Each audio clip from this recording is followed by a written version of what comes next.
There's a cool parent and a not so cool parent. Like dad says go to bed, then mom comes in and says, oh, you can stay up and read your comics for a bit, I won't tell your dad. They played the good parent, bad parent routine. It's common routine. Back in the early 90s, when they were bigger than ever before, video games basically had two parents playing the exact same routine. Nintendo would lecture you about right and wrong, and then Sega would sneak into your bedroom through the window. Hey kid, got some blood and guts if you want them. Actually, Sega should have maybe been in prison, looking back on it. And this game only strengthens the case. Dad Tendo was giving you colorful dinosaurs and fat pink circles. Sega Mom was giving you guns that explode people. The custody battles took years. It's Techno Cop for the SEGA Genesis. So what it is, it's like someone said, hey, Sega doesn't seem to care how violent your games are, they'll just put them on the Genesis. Let's test that theory. How about a car that can blow up Mack trucks, and a handgun that somehow blows people up from the inside? I mean, there's no freaking way they'll let us get away with that. What's that? They let us get away with that? Alright, put a bullet in the little old lady. Wait, they still don't care? Fucking hell! Fine, execute her fucking grandson. Jesus Christ, what's it gonna take, Sega? So the game's called Techno Cop, which is totally original and doesn't sound like anything I've ever heard of ever.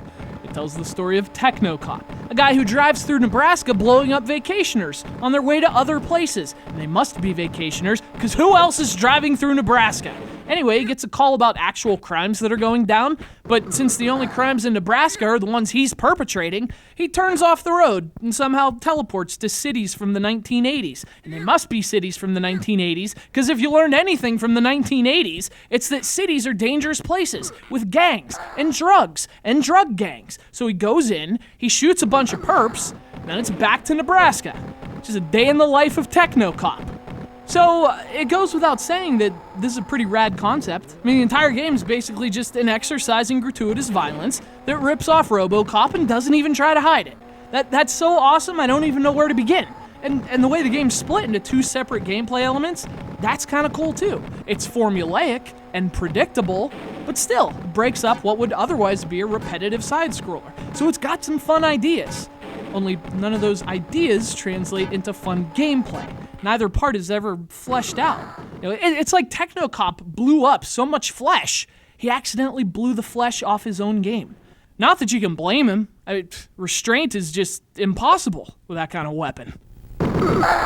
So let's start with the driving. Yeah, it's a lot like driving down I-80 in Nebraska, because it's a straight line with nothing to do. You blow up some cars for a little while with what appears to be a tennis ball launcher before you get the next mission, and you just go there. And that's it. That's the entirety of the driving sections. Sometimes your car gets a new weapon or ability, but the driving missions themselves never change. In fact, they're not missions at all. They're like, you know how some games have like interactive loading screens? That's what this is like. It's like a loading screen minigame with freaking tennis balls. And how's that happen? Yeah, how's a guy who has a handgun that appears to defy all the laws of nature and science have a car that shoots tennis balls?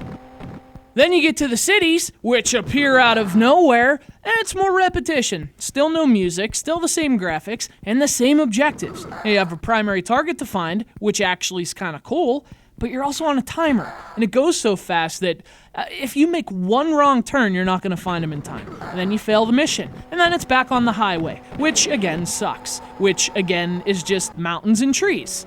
This really a high crime area? That fucking meadow?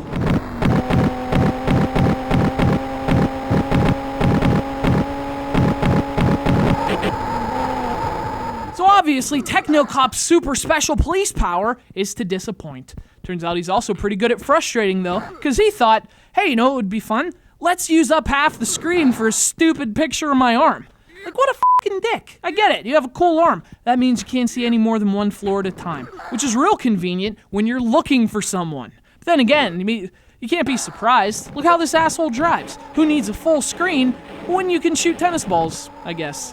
What is this, American Gladiators? Techno Cop is a game I wanted to have a lot of fun with. Unfortunately, Techno Cop is also a tremendous asshole and doesn't want anyone to have fun ever. He's got all these cool ideas, he's got a cool looking game, he's got a liquefaction gun, Then he goes out of his way to make sure you never have fun with any of it, which is crazy considering that he has a liquefaction gun. I want a liquefaction gun. Instead, I just have Techno Cop for the SEGA Genesis. Thanks for that one, SEGA Mom. Also thanks to Gary from Ridgewood, New Jersey for sending it to the show. Obviously, Gary's parents must have found it and made him send it away. Sorry, Gary. Parents just don't understand liquefaction.